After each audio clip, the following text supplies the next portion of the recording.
Tuhan yang tinggal di sorga rela meninggalkan rasa nyamannya untuk tinggal di bumi. Karena Tuhan kita adalah Tuhan yang selalu bersedia beradaptasi. Adaptasi meluputkan kita dari serangan musuh. Adaptasi membuat kita bisa bertahan dari lingkungan yang kurang bersahabat. Sedangkan ketidaknyamanan membinasakan atau mematikan kita.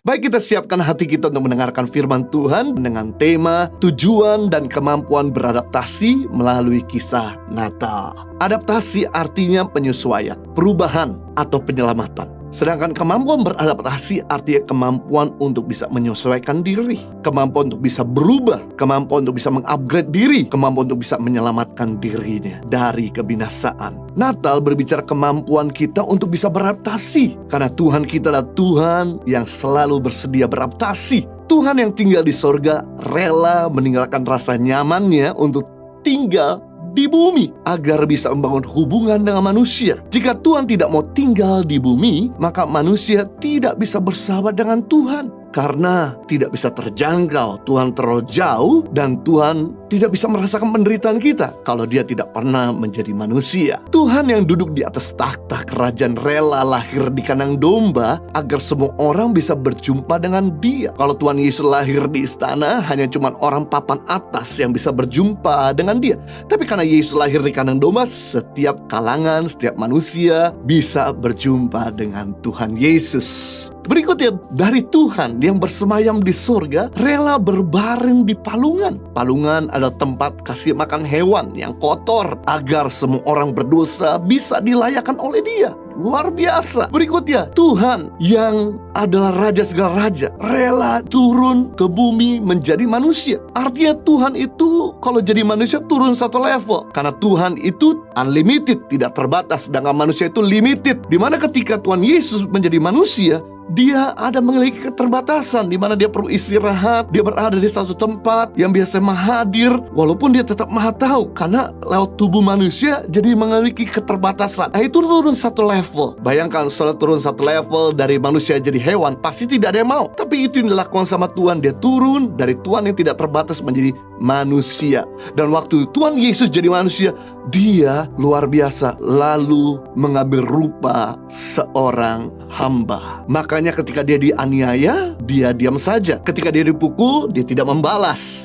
Ketika Dia disalibkan, ditikam, Dia tetap mengampuni. Tidak ada perkataan yang sia-sia yang keluar dari mulut bibir Yesus, melainkan perkataan agung dan mulia, Bapa, ampuni mereka karena mereka tidak tahu apa yang mereka perbuat. Karena seorang hamba akan diam saja ketika disakiti. Dia tidak bisa melawan, dia tidak bisa memberontak, dia akan mengikuti atau nurut saja. Ini yang dilakukan sama Tuhan. Dia meninggalkan rasa nyamannya yang penuh dengan otoritas, mengambil rupa seorang hamba untuk Dia bisa menebus dan menyelamatkan kita. Bagaimana Yesus rela melakukan semuanya ini? Karena Dia mengasihi kita, dan yang kedua, Dia bersedia beradaptasi. Nah, kita akan belajar tujuan daripada adaptasi dari kisah Natal. Karena Natal menginspirasi kita untuk mampu beradaptasi kepada situasi yang tidak bersahabat. Yang pertama, tujuan daripada beradaptasi yaitu menyelamatkan kita dari maut. Adaptasi meluputkan kita dari serangan musuh. Adaptasi membuat kita bisa bertahan dari lingkungan yang kurang bersahabat. Sedangkan ketidaknyamanan membinasakan atau memunahkan, mematikan kita. Biasanya begitu musim dingin datang, binatang yang tidak kuat dingin akan melakukan perjalanan yang panjang, melintasi benua dengan resiko yang tinggi dalam perjalanan agar mereka bisa melanjutkan kehidupan di daerah yang lebih hangat. Sebagai contoh, ikan paus yang tinggal di Australia begitu masuk musim dingin pada bulan Mei, mereka lari dari Australia ke Indonesia. Sampai di Indonesia dikejar, ditangkap sama nelayan Indonesia dan dimakan oleh masyarakat di daerah Lembata, Flores Timur. Karena mereka di sana punya kebiasaan di bulan Mei, para nelayan mereka menikam paus.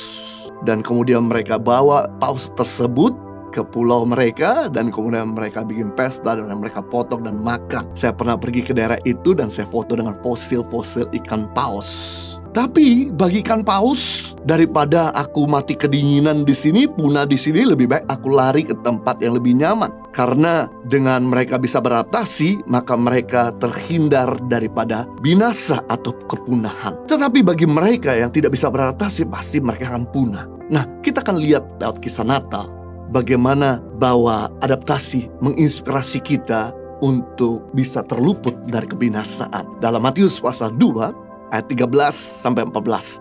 Setelah orang-orang Majus itu berangkat, nampaklah malaikat Tuhan kepada Yusuf dalam mimpi dan berkata, "Bangunlah, ambillah anak itu serta ibunya, larilah ke Mesir dan tinggallah di sana sampai aku berfirman kepadamu, karena Herodes akan mencari anak itu untuk membunuh dia." 14. Maka Yusuf pun bangunlah, diambilnya anak itu serta ibunya malam itu juga, lalu menyingkirlah mereka ke Mesir. Nah, setelah orang Majus datang menyembah Yesus, memberikan persembahan emas, kemenyan, dan mur kepada Yesus, maka orang Majus itu kembali melanjutkan perjalanan ke negara mereka. Lalu Yusuf membereskan semua dari jamuan orang Majus dan segera beristirahat. Baru Yusuf beristirahat, malaikat Tuhan datang dan berkata, "Segera bangun Yusuf, ambillah anak itu serta ibunya dan larilah ke Mesir, sebab Raja Herodes akan membunuh anak itu." Yusuf membayangkan, waduh, baru saja mau istirahat, belum cukup istirahat,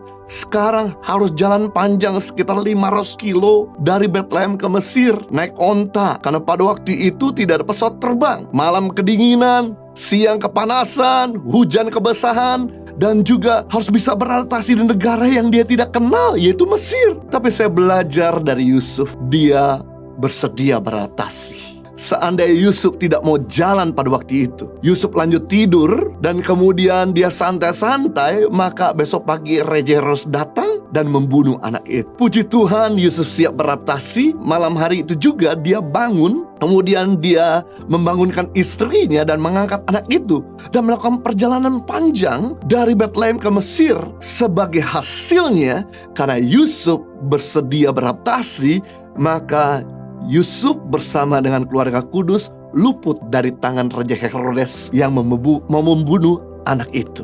Nah, kita bisa melihat di sini bahwa kemampuan seseorang untuk bisa beradaptasi bukan sekedar menyelamatkan dirinya saja, tapi juga akan menyelamatkan orang di sekitarnya, juga akan menyelamatkan generasi di bawahnya. Charles Darwin, seorang tokoh evolution, pernah berkata, bukan spesies yang terkuat yang mampu bertahan hidup, tapi spesies yang bisa beradaptasi lah yang mampu bertahan hidup. Sebagai contoh, dinosaurus yang kuat, besar, tidak terkalahkan, pernah diselamatkan oleh Nuh dan keluarga dari ancaman air bah. Dan setelah air bah itu selesai, binatang itu dikeluarkan dari bahtera dan berkembang biak begitu banyak. Tetapi karena mereka tidak mampu beradaptasi, akhirnya mereka semua punah, cuma jadi fosil dan tidak ada kehidupan daripada dinosaurus sampai hari ini. Jadi jangan hanya kita bisa beradaptasi, musim dingin pakai jaket, musim panas pakai celana pendek, tapi jika keadaan kita semakin memburuk, kita harus melakukan perubahan. Jadi kita nggak bisa salahkan keadaan, tapi kita yang harus mengupgrade diri. Jika Anda hidup di zaman now, Anda berkata, "Saya ini gagap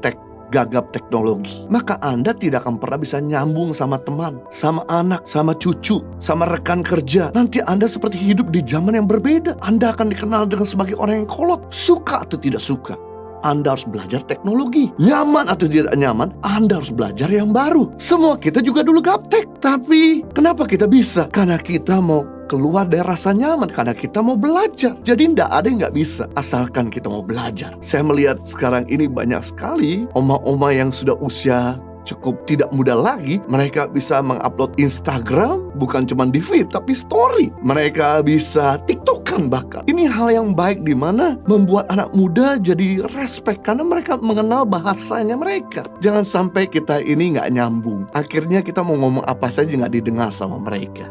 Nah, jika Anda tidak mau divaksin karena alasan ini dan itu, maka Anda tidak bisa pergi kemana-mana. Karena untuk masuk mall, masuk rumah makan, tempat umum, naik pesawat terbang, Anda harus menunjukkan sertifikat vaksin. Jadi jangan bermimpi kita mau keliling Indonesia atau keliling dunia jika kita tidak mau divaksin. Semua ini kita harus mau berubah, karena dunia ini progres, dunia ini terus maju. Kalau kita nggak maju, kita nih ketinggalan. Kita nggak lagi cocok. tinggal di bumi nantinya. Nah, jika bisnismu atau kerjaanmu tidak jalan lagi, saatnya Anda melakukan inovasi. Inovasi adalah media untuk kita keluar dari krisis. Jadi jangan salahkan keadaan, karena keadaan yang tidak bersahabat, justru keadaan yang tidak bersahabat mengeluarkan kreativitas kita, mendorong untuk kita bisa melakukan inovasi, membuat kita bisa berpikir keras, membuat kita untuk bisa melakukan pekerjaan-pekerjaan di luar kebiasaan kita. Hal inilah membuat engkau jadi lebih berkembang. Berikutnya, jika cara mengatur keuanganmu tidak benar, saatnya untuk berbenah diri dari cara hidup yang royal. Mulai bisa beradaptasi dengan tahan diri. Jangan sampai besar pasak daripada tiang. Kita jangan berharap naik gaji dulu sebelum pengeluaranmu ditahan. Karena gaji setinggi apapun, kalau pengeluaranmu itu tidak ditahan, akan jebol pula. Nah, jadi penting di sini adalah kita perlu tahan diri, adaptasi. Bahwa kita nggak bisa seperti yang dulu. Kalau kita punya income menurun, kita punya pendapatan menurun, ya kita harus belajar untuk bisa menyesuaikan dengan keadaan yang baru. Maka Anda akan selamat. Jika kamu dan keluargamu mulai merasa tidak nyaman, apalagi sampai tidak ngomong, berarti ada sesuatu yang tidak beres. Jika Anda tidak mau berubah atau tidak mau rendah hati untuk pulih, maka hubunganmu akan terus makin menjadi dingin. Hubunganmu bukan lagi seperti hubungan keluarga, tapi seperti musuh, bebuyutan. Alangkah buruknya dipandang sama orang lain. Kamu satu darah daging, tapi kamu tidak ngomong satu dengan lain. Yang penting di sini untuk kita bisa segera melakukan sebuah perubahan.